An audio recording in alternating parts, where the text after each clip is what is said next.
Assalamualaikum warahmatullahi wabarakatuh. Selamat datang anak-anak di pembelajaran IPS hari Jumat pagi. Apa kabar hari ini? Siap menerima pembelajaran IPS? Oke. Nanti bahasan dari Ibu itu dirangkum. Kemudian hasil rangkumannya itu kan bisa dibaca berulang-ulang kali untuk mengingat tugasnya harus diselesaikan.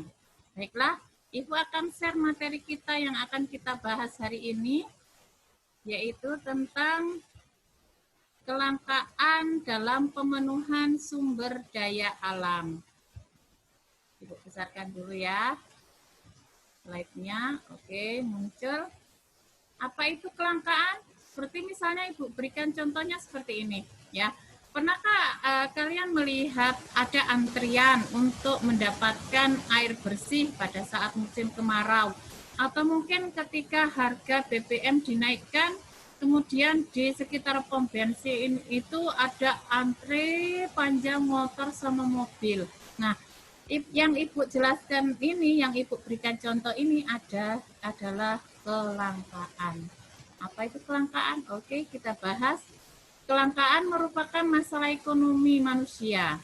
Masalah ekonomi ini muncul karena adanya kebutuhan manusia yang tidak terbatas, sedangkan alat pemenuh kebutuhan berupa barang dan jasa sifatnya terbatas. Bisa dipahami ya? Dari contoh Ibu tadi, misalnya jumlah air bersih yang ada di daerah kalian sedikit, sedangkan banyak orang di daerah tersebut memerlukan air bersih, sehingga karena jumlah barangnya sedikit, sedangkan manusia memerlukan barang tersebut, maka barangnya itu dinamakan langka karena jumlahnya terbatas. Kelangkaan atau scarcity dalam ilmu ekonomi dapat diartikan menjadi dua. Jadi langka itu yang pertama terbatas. Dalam arti tidak cukupnya alat pemenuh kebutuhan dibandingkan dengan banyaknya kebutuhan. Yang kedua, barang itu terbatas dalam arti membutuhkan pengorbanan untuk mendapatkan alat pemenuh kebutuhan. Karena jumlah air yang didapat yang ada di daerah tersebut berkurang, maka perlu pengorbanan, perlu biaya yang lebih untuk mendapatkan air tersebut karena harus berbagi dengan orang banyak. Jadi kelangkaan itu adalah terjadinya ketidakseimbangan atau tidak cukupnya sumber daya atau alat pemenuh kebutuhan yang tersedia untuk memenuhi kebutuhan manusia. Berdasarkan pengertian kelangkaan, ini ciri-ciri alat pemenuh kebutuhan yang disebut langka itu seperti ini. Jika jumlahnya lebih kecil dari jumlah yang dibutuhkan manusia, berarti itu langka. Barang yang ada di lingkungan kita jumlahnya sedikit, sedangkan orang yang memerlukan barang tersebut banyak, maka orang akan berebut untuk mendapatkan barang tersebut. Yang kedua, tidak memberikan hasil yang cukup untuk memenuhi kebutuhan.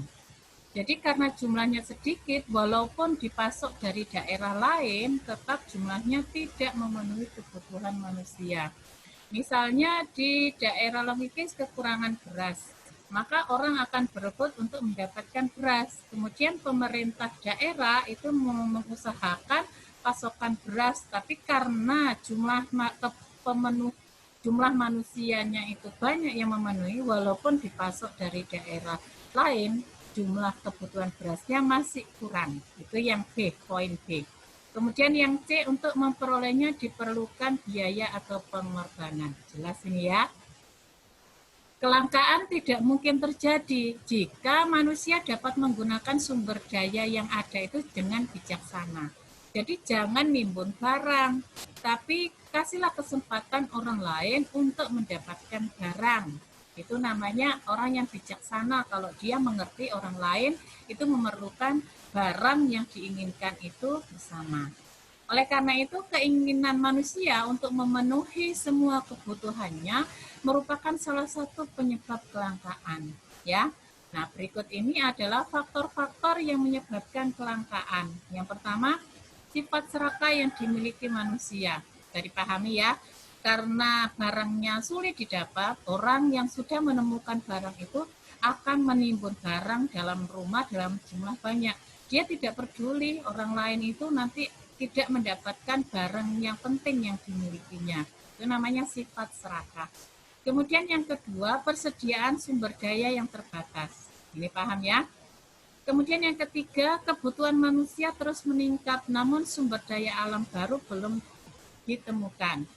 Jika manusia itu wajib dan perlu dan sangat penting memerlukan BBM, bensin misalnya, banyaknya manusia yang ada di lingkungan itu tidak sebanding dengan produksi BBM yang masuk ke daerah tersebut. Nah, kalau misalnya bahan dasar BBM itu tidak didapat yang baru, maka bisa jadi itu yang menyebabkan kelangkaan. Kemudian yang keempat, masih terbatasnya kemampuan manusia, tenaga ahli untuk mengolah sumber daya alam yang ada. Jadi paham ini ya. Yang kelima, pertumbuhan penduduk yang tidak seimbang dengan pertumbuhan produksi. Jumlah pertumbuhan penduduk di Indonesia itu sangat luar biasa besar, sedangkan perusahaan-perusahaan dan sumber-sumber daya alam yang memasok barang untuk kebutuhan penduduk Indonesia itu sangat terbatas. Nah, itu yang menyebabkan kelangkaan. Poin 5. Yang keenam adalah terjadinya bencana alam. Jadi masalah ekonomi itu merupakan kelangkaan yang harus segera diatasi karena ini ada hubungannya dengan kebutuhan hidup. Hal ini kalau misalnya tidak diatasi dengan cepat, maka manusia itu dalam pemenuhan kebutuhannya akan terganggu kesejahteraannya. Bisa dipahami ya, jika misalnya orang tuamu hanya cukup pemenuhan kebutuhan beras itu dalam waktu 4 hari saja sudah habis, sedangkan sisanya dalam 1 minggu itu harus membeli lagi. Nah, pada saat hari yang selanjutnya setelah beras itu habis, maka dia akan berusaha untuk mendapat. Kalau tidak mendapatkan, apa yang terjadi? Nah, itu yang dinamakan mengganggu kesejahteraan. Itu salah satu contoh kecil saja. Nah, kita flashback ke belakang ya. Ilmu ekonomi itu ada dua kata berasal dari Yunani, yaitu oikonomia, yaitu dipenggal jadi oikos dan nomos katanya. Oikos itu artinya rumah tangga dan nomos itu artinya aturan. Jadi kalau digabungkan, ekonomi itu adalah aturan rumah tangga atau ilmu yang mengatur rumah tangga. Adapun definisi menurut beberapa para ahli itu menurut Adam Smith, ilmu ekonomi itu merupakan ilmu kekayaan atau ilmu yang khusus mempelajari sarana-sarana kekayaan suatu bangsa dengan memusatkan perhatian secara khusus terhadap penyebab-penyebab material dari kemakmuran. Menurut Alfred Marshall, ilmu ekonomi itu merupakan ilmu yang mempelajari usaha-usaha individu dalam ikatan pekerjaan. Dalam kehidupan sehari-hari, dia itu akan memperoleh pendapatan dari mana? Kemudian menggunakan pendapatannya itu untuk kehidupan dan kesejahteraannya itu bagaimana? Ya, itu berhubungan dengan ilmu ekonomi. Jadi ilmu ekonomi ini penting sebenarnya dalam roda perekonomian. Dengan adanya ilmu ekonomi itu, maka masalah-masalah yang berhubungan dengan manusia dan kontribusinya dengan kebutuhan barang dan jasa yang diperlukan oleh manusia itu bisa tertangani dengan baik. Nah, berikut alasan mengapa kita perlu mempelajari ilmu ekonomi. Yang pertama, dapat memperbaiki cara berpikir yang membantu dalam pengambilan keputusan. Membantu memahami masyarakat. Yang ketiga, membantu memahami masalah-masalah internasional atau global. Yang keempat, bermanfaat dalam membangun masyarakat demokratis. Nah, kembali lagi, kelangkaan sumber daya karena masalah kelangkaan sumber daya itu bisa jadi karena letak geografis yang ada di negara kita, ya. Kita dipisahkan oleh lautan, kemudian ada kondisi sosial masyarakat yang berbeda-beda dari satu daerah ke daerah lain, kemudian kondisi alam juga sangat berbeda antara satu daerah dengan daerah lain walaupun satu kepulauan. Ini yang menyebabkan distribusi barang atau jasa itu menjadi terhambat. Nah, kelangkaan sumber daya ini akan bisa dibandingkan menjadi langka jika kebutuhan manusia itu tidak terpenuhi sebagian atau seluruhnya. Berarti kalau misalnya tidak terpenuhi, maka muncul masalah pemenuhan kebutuhan dan usaha untuk mengatasi kelangkaan itu. Bagaimana supaya orang itu sejahtera gitu. Nah, sekarang usaha-usaha supaya kelangkaan itu bisa tertanggulangi antara lain yang pertama menyusun skala prioritas kebutuhan.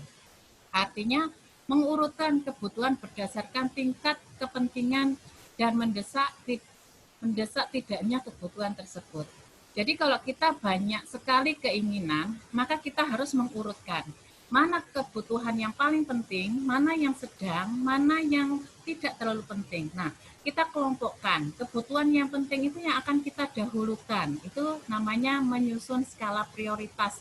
Yang penting dulu kita dahulukan. Baru kemudian yang menengah atau sedang, setelah kebutuhan yang penting yang kita dahulukan, maka setelah itu baru pemenuhan yang kebutuhan yang lain. Yang kedua, memanfaatkan sumber daya alam yang ada dengan cara efektif dan efisien. Kemudian yang ketiga, meningkatkan kualitas sumber daya manusia dengan menyelenggarakan pelatihan dan pendidikan. Dan kenapa hal ini perlu? Karena manusia itu adalah roda pembangunan. Dia yang akan mengatur proses kegiatan ekonomi itu seperti apa.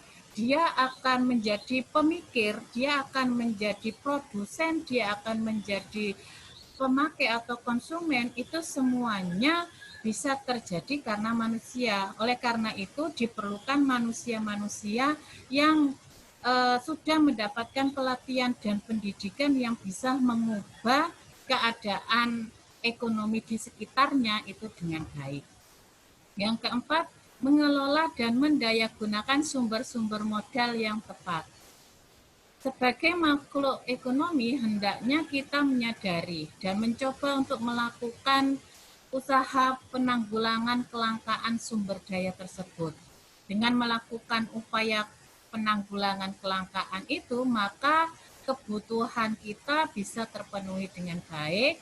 Kemudian generasi-generasi berikutnya juga akan masih menerima pemenuhan kebutuhan itu sesuai dengan yang tersedia dan alam masih menyediakan sumber daya alam tersebut. Demikian informasi dari Ibu, mudah-mudahan bisa dipahami penjelasan dari Ibu. Ya, sekian hari ini pembelajaran kita, mudah-mudahan bisa tetap semangat.